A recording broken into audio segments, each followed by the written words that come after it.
আপনি কি আলু চাষি? উৎপাদিত আলু হিমঘরে মজুত রাখতে চান? তাহলে অবশ্যই আপনার জন্য খুব জরুরি। হিমঘর মালিকেরা ইতিমধ্যে আলু মজুত রাখার প্রক্রিয়া শুরু করেছেন। যদি আপনি না জানতে পারেন আলু হিমঘরে রাখার সুযোগ হাতছাড়া করতে পারেন।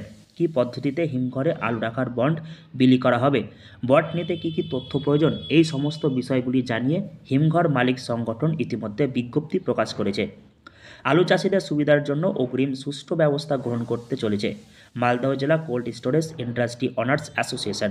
সমস্ত আলু চাষিদের উৎপাদিত আলু সঠিকভাবে সংরক্ষণ করার জন্য আজকে আমাদের সর্বসম্মতিক্রমে সিদ্ধান্ত হয়েছে আগামী 7 ফেব্রুয়ারি থেকে ফার্স্ট কাম ফার্স্ট সার্ভ অগ্রাধিকার ভিত্তিতে সমস্ত আলু চাষি আলু ব্যবসায়ী যারা আছে তাদেরকে কুপন ইস্যু করা হবে, যাতে করে মালদা এবং বিস্তীর্ণ এলাকার পার্শ্ববর্তী এলাকার আলু চাষিদের আলু তারা যেন সঠিকভাবে সংরক্ষণ করতে পারে, সেই জন্য এই কুপন অগ্রিম দেওয়া হবে। ইতিমধ্যে হিমঘর মালিকদের মধ্যে একটি বৈঠক হয়। সেই বৈঠকে একাধিক সিদ্ধান্ত নেওয়া হয়েছে কী পদ্ধতিতে আলুর বন্ড বিলি করা হবে। মালদহ জেলায় মোট 14টি হিমঘর রয়েছে। মূলত পুরাতন মালদহ ও গাজল ব্লকে জেলার সবচেয়ে বেশি আলু চাষ হয়। মালদহ জেলায় প্রায় 10,000 হেক্টর জমিতে প্রতি বছর আলু চাষ হয়ে থাকে। এবছরও জেলায় ব্যাপক আলুর চাষ হয়েছে। বিগত বছরগুলিতে হিমঘরে আলু মজুত রাখার বন্ড বিলি নিয়ে নানান সমস্যা তৈরি হয়েছে। তাই চলতি মরশুমে আলুর বন্ড যেন সুষ্ঠুভাবে বিলি করা যায়, সেই বিষয় নিয়ে ইতিমধ্যে উদ্যোগ গ্রহণ করা হয়েছে হিমঘর মালিকদের পক্ষ থেকে।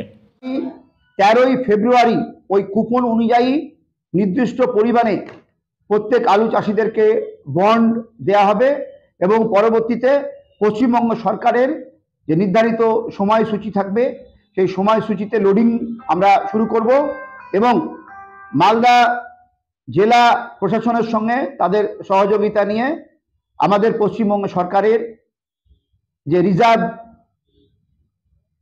কোটা আছে, রিজার্ভ কোটাকে আমরা সঠিকভাবে বন্টন করার জন্য ডিএম সাহেবের নির্দেশ অনুসারে জেলা প্রশাসনের সহযোগিতা নিয়ে আমরা রাজ্য সরকারের কোটা আমরা ডিস্ট্রিবিউট করব। জানা গিয়েছে আলুর বন্ড বিলির আগে কুপন দেওয়া হবে সমস্ত আলু চাষি ও আলু ব্যবসায়ীদের। কুপন থাকলে নির্দিষ্ট দিনে বন্ড পাবেন। কোনো কৃষক বা আলু চাষি কুপন না নিলে বন্ড পাবেন না। আগামী 7 ফেব্রুয়ারি মালদহ জেলার প্রতিটি হিমঘর থেকে সকাল 10টা থেকে শুরু হবে কুপন বিলি। পরিবার পিছু একটি করে কুপন প্রদান করা হবে। আলু চাষিদের আবেদনের ভিত্তিতে কুপন বিলি করা হবে। কুপনের নির্ধারিত তারিখে বন্ড না নিলে কুপন বাতিল করা হবে। বন্ড নেওয়ার সময় আলু সংরক্ষণকারীদের আধার কার্ড, ভোটার কার্ডের জেরক্স দিতে হবে। বস্তা পিছু 10 টাকা করে অগ্রিম দিতে হবে বন্ড সংগ্রহ করার সময়।